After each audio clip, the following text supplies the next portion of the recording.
joining me. Thank you for all turning out tonight. It's so weird having people every side. I'm going to have to keep turning around to keep you all involved in this. So I am Phoebe Smith, and this is my details, Twitter handle, etc.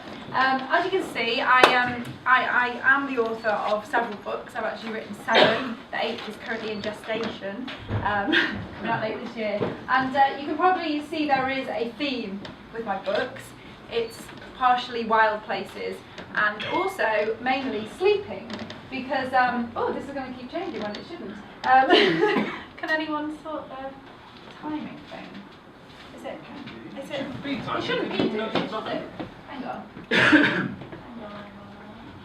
Okay, so okay, sorry.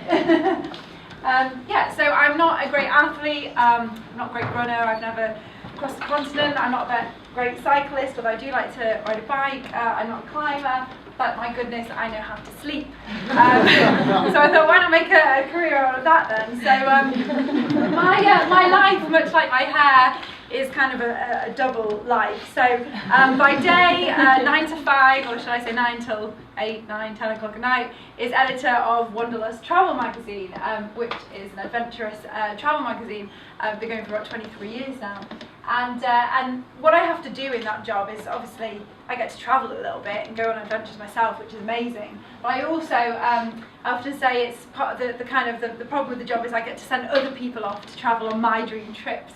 Another part of the job is that I have to go to some quite nice events and dress up and not feel very much like myself, because this is how I normally like to dress and look. The smart me is the work me. Here is me with Prince Philip, because why not? If I have a photo of me with Prince Philip, why not put it up there? If you're wondering why I'm laughing, it's because he just asked me, what's the name of the magazine that you work for? And I said, Wanderlust. And he said, good God.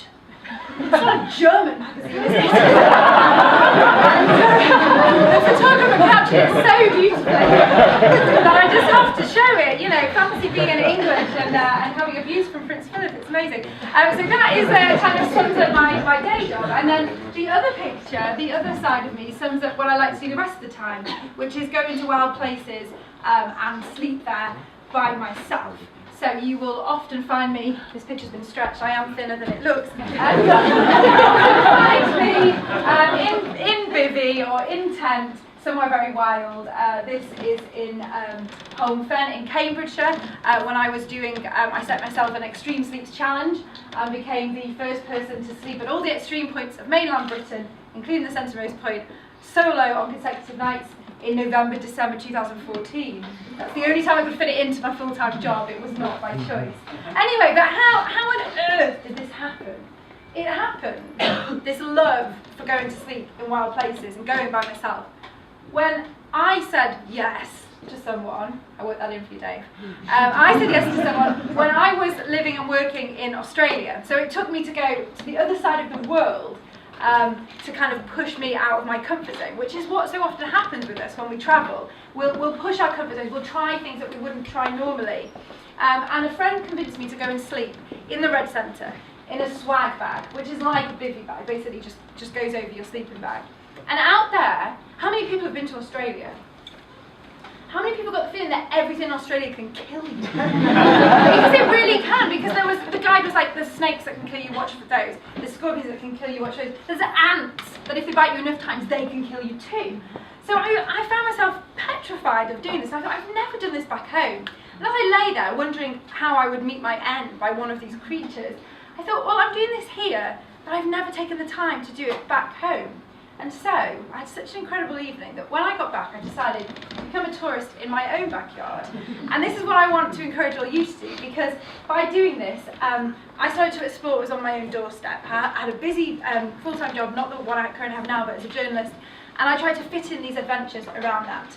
And it all culminated with me one day deciding that going on walks and camping with friends wasn't enough. I had to push myself outside my comfort zone and go do it by myself. So I went to do my first ever solo wild camp. Now, some of you may already be wild campers. Put your hand up if you are. Okay, so a few of you. If you remember the first time that you do it on your own, it feels like quite a big deal. And I'll tell you why. It's because everyone suddenly tells you that something's going to go wrong, and what if? I got told, what if you get attacked or mugged? What if you get eaten by a bear? It was Wales I was going to. There are no bears in Wales. And so everyone was saying that something was going to go wrong. Naysay, you see. And they just kept saying everything was going to happen to me. And I kept saying, well, put yourself in the mindset of a would-be attacker. Would you, if you wanted to find a lone woman, would you go into the hinterland of North Wales in case a solo woman went wrong? Or would you in fact go into a dark alleyway in one of the major cities on a Friday or Saturday night where there's probably many drunken women you could take advantage of? So of course, you shouldn't, but my goodness. So of course, I was like, no, I'm going to be fine. And then of course, classic British weather, thundering down as I'm funneling up through the M6. I thought things were going to go terribly, terribly wrong. The naysayers were right. But when I got there, this is what I saw. And I'll move over this side so some of you can see some of this. So I grew up near Snowdonia National Park. Never explored it because you don't when you grow up and it's on your doorstep. And I never once saw it look this nice. It was absolutely glorious weather.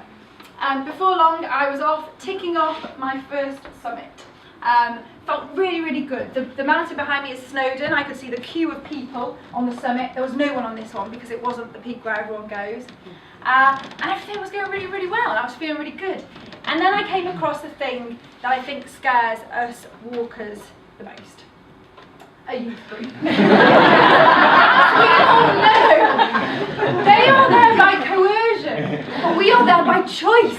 And that makes us one step below tragic. I was walking past having to deal with all these comments. I was shouting, and all I could think to say was thinking, come on Phoebe, say something cool, say something cool. And that's coming up next. And all I could think to say was, lovely weather. And I started to sound like my mother. Anyway, finally passed them and came into the next problem that you might encounter as a solo walker, which is other well-meaning ramblers who see you walking into the hills when it's going dark, which is what you should do when you wild camp, and suddenly think you're lost or there's something wrong, and they try and befriend you. So these well-meaning ramblers were trying to take me back to the car, and I had to say, no, I'm quite okay, I'm here on my own, I'm here on my own. And then this happened. I was on my own, saw a little lamb, thought everything's going to be amazing. It's going to be my woolly guard dog. I'm going to feed it scraps from my camping meal. We're going to be lifelong friends. And then, of course, Mummy comes. And she's not sharing my idea for the evening. And so I get charged by a stereotype of Wales. And I'm running away going, but I'm a vegetarian! As I'm cowering behind these rocks. And but finally I find the perfect spot to pitch my tent. And the sun starts to set, and everything is wonderful. And then, of course, this happens. These little dots, midges everywhere, up my nose, in my eyes, in my ears. I had to call it a day. It was bad enough trying to eat with that, never mind trying to put my camera on self-time so I could take a picture to show all you lovely people. And so I called it a day, went to bed. And then the thing happens that happens to all of us when the first time we go solo camping. We hear the noise outside, the footsteps, and we're thinking all kinds of things are going to be there. All the things the naysayers told us was going to happen is now suddenly going to happen outside the tent. That axe murderer is coming to get us in the tent, and so we steel ourselves that minute to open the tent door and shout out, who's there? And suddenly it's just a rabbit. Because it's always a rabbit or a sheep. And so I slept that night, felt a little bit stupid, but woke up in the morning to such a wonderful spot.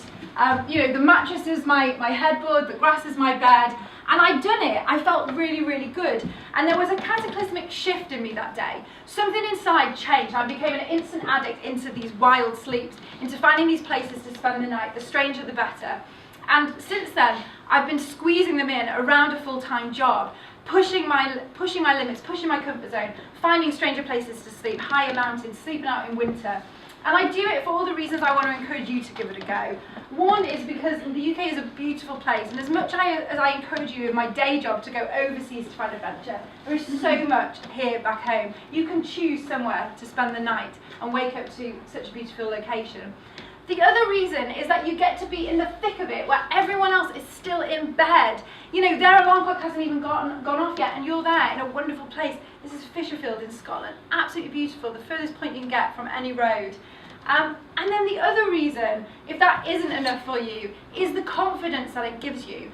It's no surprise and it's no coincidence that as I push my sleeping in some ways, that my career has really taken off as well. So they've actually both worked together really, really well. And then of course there's the final plus, which is finishing. When you get back to the car and the job's well done and you've set yourself something to do and you've done it and seen it through to the end. So I hope, I've probably spoken a little bit too long, but I hope I've encouraged you all to go and sleep in a wild place, give it a go. If not for the love of the countryside, but just to know that it can really give you a boost. And just remember when you hear that noise, there is really nothing outside your tent. Thank you very much.